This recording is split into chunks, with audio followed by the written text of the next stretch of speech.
Well, hello, long time no see. This is so weird. Before I even start this video, I just want to say that no, I'm not coming back to YouTube. Quitting YouTube was absolutely the right decision for me, and so many people have asked me, do you miss it? And the answer is not even almost. Like, I really don't. It was just, there's aspects of it that I miss, but I don't miss being a YouTuber, and I won't be coming back to YouTube anytime soon, sorry. But I did want to upload a garden tour video because quite a few people have asked me. I've got some things going on, long-term projects in the background that made me kind of pull away from gardening for a while. I just, so many things had to give and I just couldn't.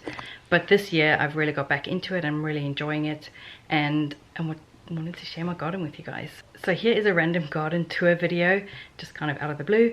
There are two major changes. One is the random side garden. You guys remember I kind of was deciding what to do with it. It was a dumping ground, and then it was where we put our pool, and then I was kind of trying to work out a garden design. It has now become something completely different. It took on a life of its own, and so stay tuned for that. And there's also some other really major change in the garden, to the point where I actually have half as much garden now. So I hope you enjoy this random garden tour video, seeing the major changes that we've made and seeing what's working and what isn't. There's plenty that still needs doing. There are lots of areas that need attention in the garden, but some of the areas are starting to really work and become lush, and yeah, I'm really excited to show you. Starting at the front gate as usual, you can straight away see that something is very different, but we'll get there in a minute. I'll start to the side as I usually do. This is what this area is looking like at the moment. Also very different. We've had all of the hedging, well, we removed all of the hedging, had a huge pile of stones and rubble removed. Grant has replaced all of the fences, and this is usually where we park our cars. Along the side here, I've got Agapanthus streamline. This is a dwarf variety.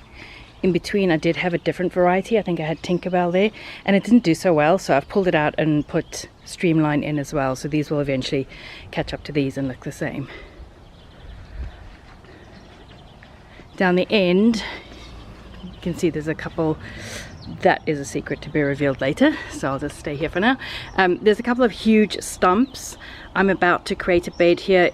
Eventually we're going to have a path going around. The corner is where our letterbox goes. The fence replacement is quite new, so we still need to put the letterbox back in. So there's going to be a path from the letterbox all the way down to the driveway, and then a path around like that, and then planting. The path is going to have to come at a later date, so for now it's just going to be planting, which, as you can see, I haven't done yet. So that is a little project still to be undertaken. These stumps, they're pretty old and they rotted, so it's just a matter of chopping them out. Just another job. There's always jobs to do. This driveway bed, I've tried so many different things here and pulled them out. This was a golf ball bush. It's not looking very round. I think I'm just going to pull it all out and let the Aromaitalicum take over, and or put Agapanthus streamline, same as that, into this bed. The Brunnera, there was a little piece left behind that's come back. The Brunnera, I think I moved somewhere, I can't even remember, but yeah, that's a bit of a disaster. Okay, so let's talk about the elephant in the room. I have half the garden that I used to have because now we have a house there. We moved this house on to the section.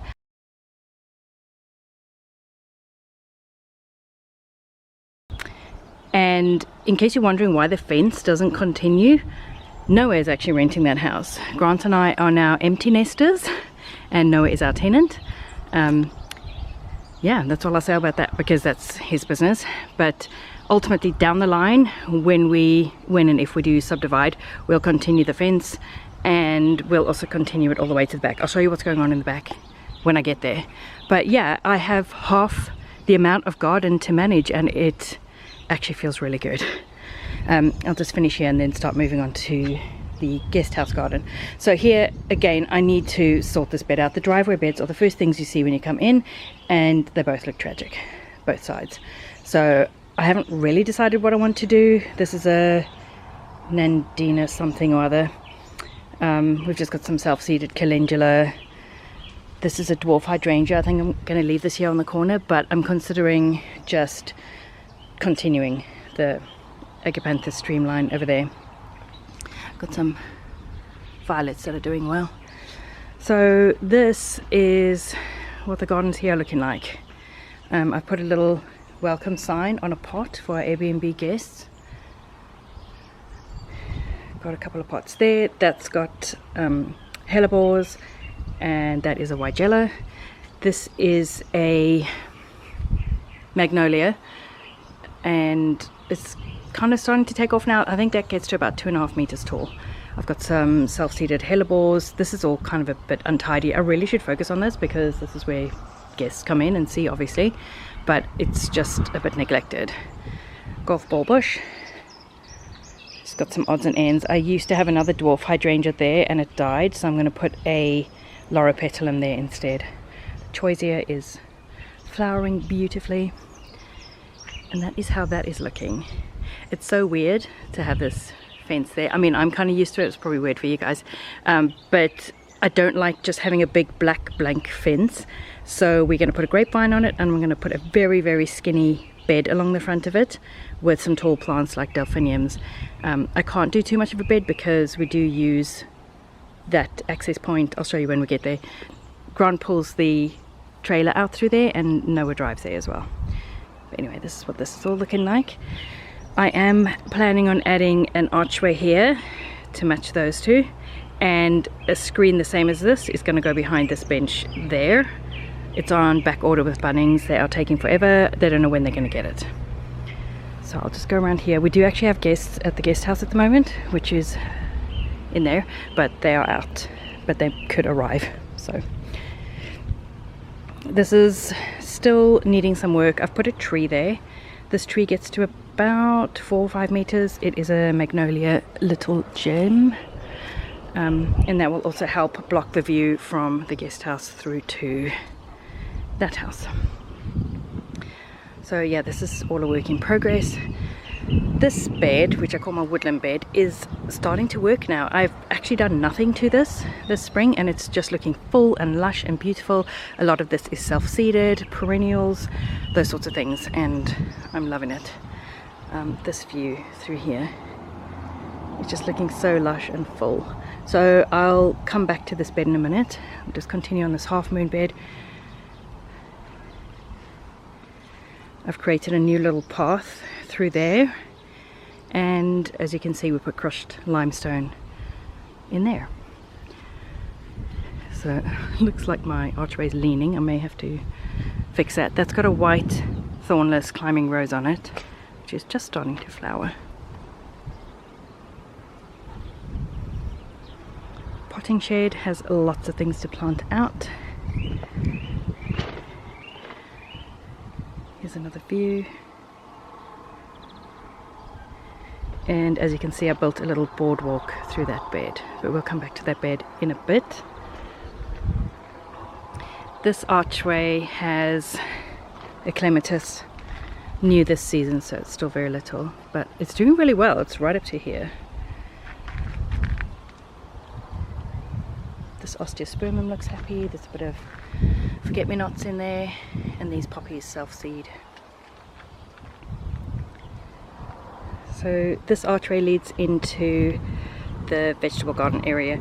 This is a flax, and it's kind of got way too big for its boots, so I'm going to pull that out and put sage there. We have 24 raised beds now, so even though Grant and I are empty nesters and we had 20 raised beds, we've actually added another 4 along the back, which I'll talk about when I get to. The crushed limestone, we put that down because before we just had bark and bare soil, and there was just growing weeds all of the time. The weeds still kind of grow in this, but they're much more easy to manage. We only got 1 trailer load and did as much as we could. We need to get more. It's not finished, which I'll show you. Like all in there we need to still do, but it looks so much better with it already. So there's a view going back that way.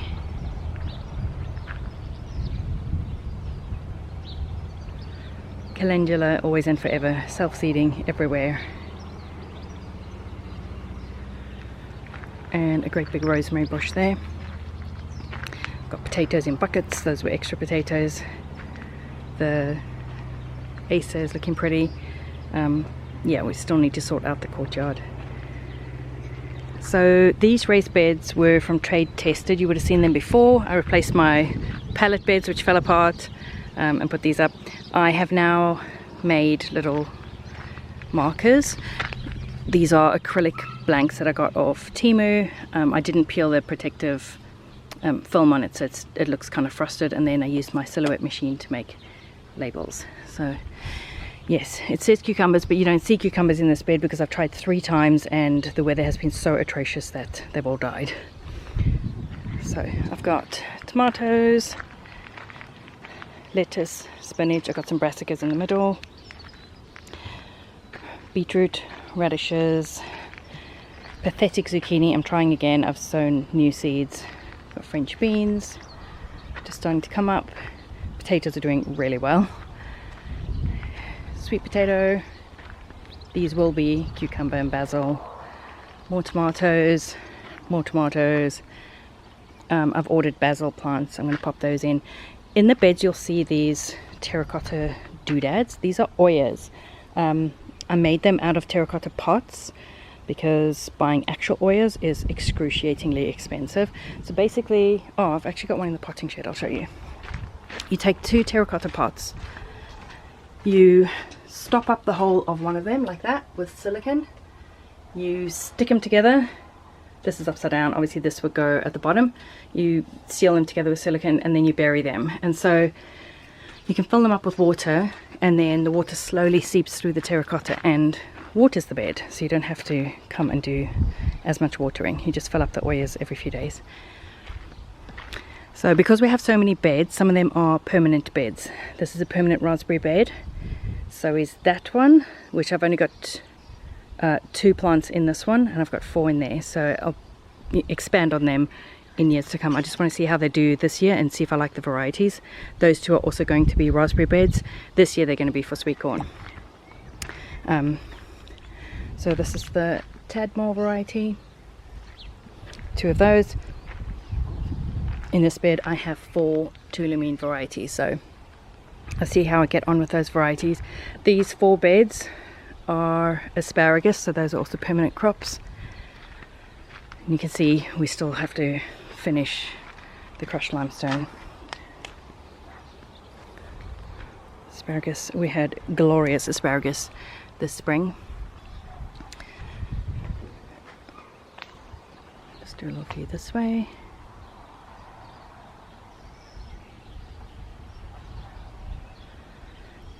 And then in this bed I've got butternut plants, but this is ultimately going to be a citrus tree. In here I've got tomatoes because I've just planted a mandarin tree that will obviously get big, and then I won't do tomatoes in there in future. This is a lemon tree, and then that one will also be citrus. This season it's going to be pumpkin, and then I'm going to do a bed along the back there. So these 4 beds are new. And yeah, that's how all of our raised beds are looking. We've got like a mini farm here, and I've got these offcuts of roofing metal that I just pop on them when they're not in use so that the weeds don't take over. So looking beyond, a very different view down there. I was talking about the fence and how we would change it, like down the line when we go to subdivide, we'll continue the fence all the way to the front and all the way to the back.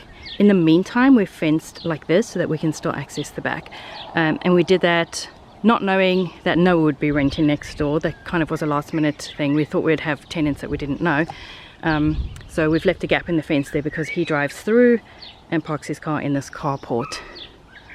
Okay, where to next? I think I'll do the little woodland bed next. So this end I fully weeded, and it's just flushed back with weeds and self-seeded calendula, so I really need to take to that again. It's all looking very lush and full, weeds or not. Got a hosta that's come up, self-seeded calendula, beautiful delphinium. I love delphiniums. Hosta, got a heuchera in there. This lupin looks like it's going to flower well this year. Aquilegia or Columbine, foxgloves, and this I just built out of actually these used to be boards that capped all of my raised beds made out of pallet wood, and then after that I used the boards to make a little deck that used to stand there, and this is the last iteration. Here's a little boardwalk. Hydrangea, and another one because I love hydrangeas. This one there. So all very lush and full, and you can see a little roof there. So obviously when we moved the house on, I had to demolish all of my garden and my beds that were there, and also cut down all the trees. You guys will remember we had so many tall trees and we had to remove them all.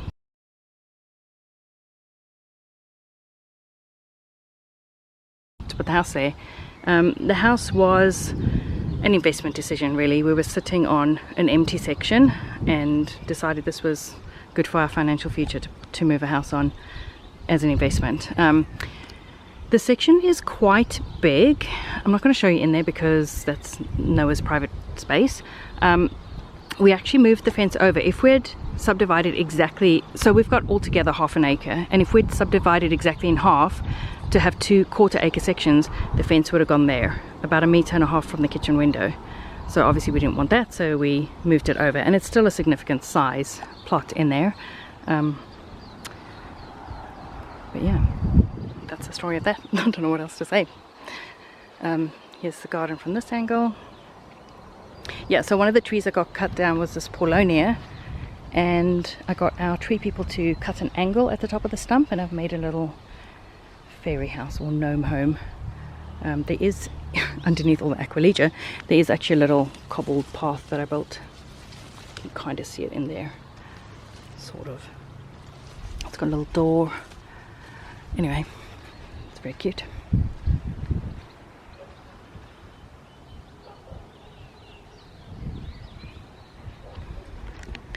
So I'll go back around this way.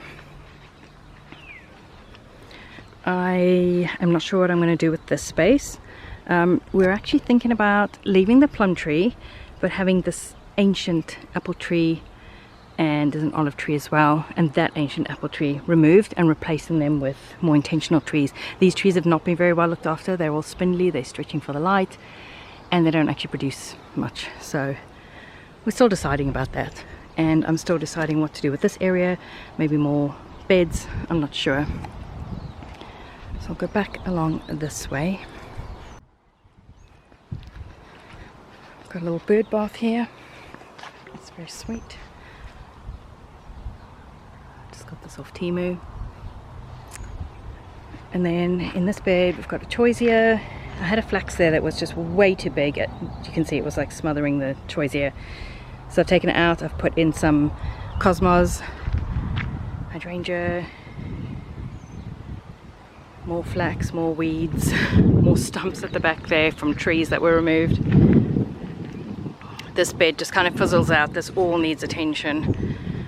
I've made a bug hotel, but I actually need to finish it. I need to go and pick up some pine cones to go in the rest of it, and pea straw for the top.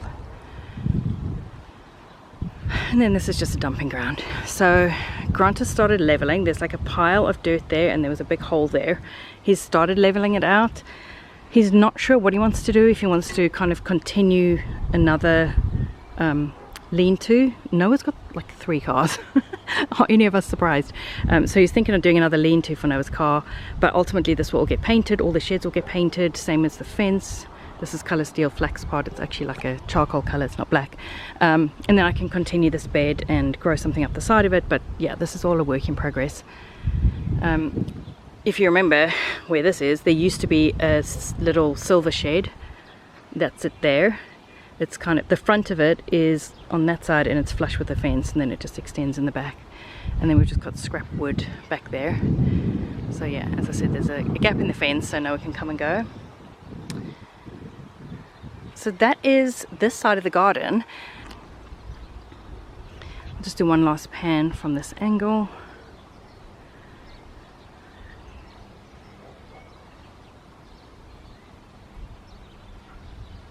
We've had such a weird spring. It's been so windy and cold. Just weird. The weather's nice today, so hopefully my veggies will start growing and be happy. So like I said, I'm going to grow a grapevine against this fence with like 2 rows for the vine and make a skinny bed. But yeah, this has to be wide enough to bring the trailer through. The trailer usually sits over there. Grant is going to do a lean-to behind there. It's actually at the front of the house. You'll see it in a minute. So I'm going to take you around the front. Do you guys remember the garden around the side that was many different things? First it was a dumping ground, and then we had the portable pool up there, and I was deciding what we were going to do with it. We decided. And we built something, and it's amazing, and we use it loads, and you are going to be flabbergasted when you see it. So this shed, that's the new workshop. This is a bigger workshop than we used to have. We had a smaller shed, and you can see the concrete pad there. It went right up to where the fence is going to go to, so we removed it, got a new shed, and moved it the appropriate distance from the boundary. And it's bigger, it's more organized, it's more sturdy. This bed is a disaster.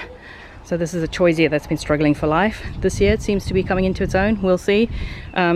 This is an old step that I just kind of made as a temporary measure that we've been using for, you know, like 6 years or something now. We are actually going to frame in and pour a concrete step there.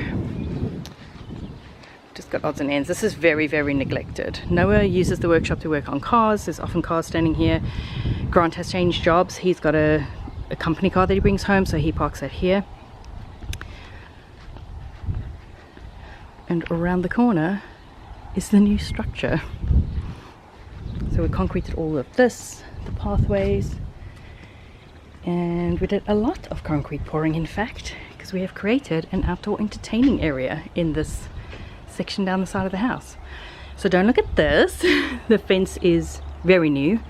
Just give you a little view here. You can kind of see out that gate and where the trailer is. Yeah, this is new. This is my current project. I need to do this. This is all going to be concreted with a fire pit in the middle, and then I'm going to have beds around the side, and I'm going to have star jasmine growing up the side, like on trellises on the side of the workshop. So this is a project that I need to get done before December. I've got somebody visiting in December, and I really want it to be a nice hangout space.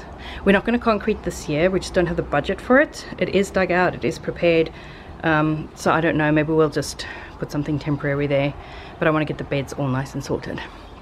But this is our gazebo. It is 7.5 meters by 5 meters. I won't tell you the whole long story, but it's just something that kind of took on a life of its own and evolved, and we built it all ourselves, mostly with free materials we had or were given. We did the concreting ourselves, and we absolutely love it. We use it all of the time.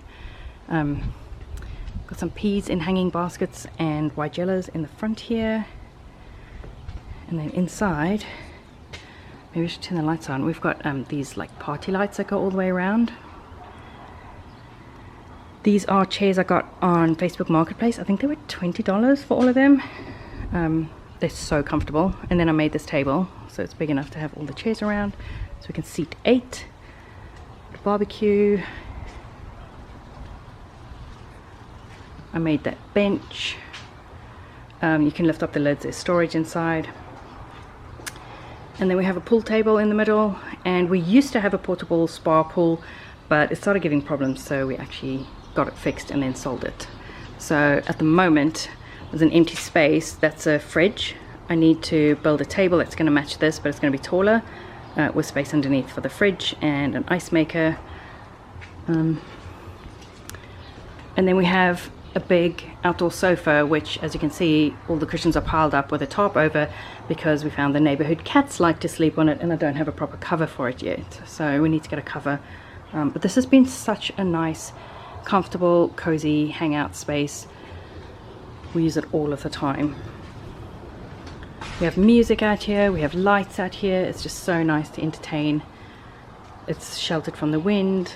So that is what we ended up doing with this random side space, and it's like so functional now. I've just got to get this garden sorted. So that is the tour of our garden. There's so much less of it than there used to be, but it's so much more manageable and will lead to financial freedom in the future. So I hope you enjoyed this impromptu little garden tour. It's not perfect by any means. There's weeds, it's overgrown, there's plenty that needs attention, but I'm really enjoying getting back into gardening after taking a long break, and I wanted to share it with you guys. I would say thanks for watching and see you in the next one, but there's probably not going to be a next one, so thanks for watching.